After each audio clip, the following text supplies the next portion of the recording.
Have you heard what happened to David? Yes, we spoke hours before. It was serious.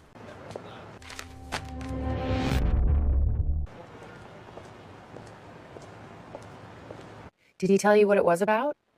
Partially. Not clearly. Do you think the attack is connected? It could be. What do you know about it? Not more than you. What will Ethan do?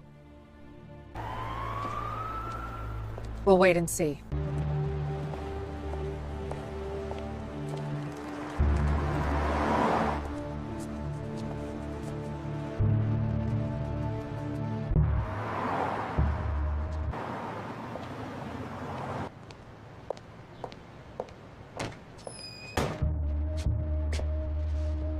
The bird has entered the nest.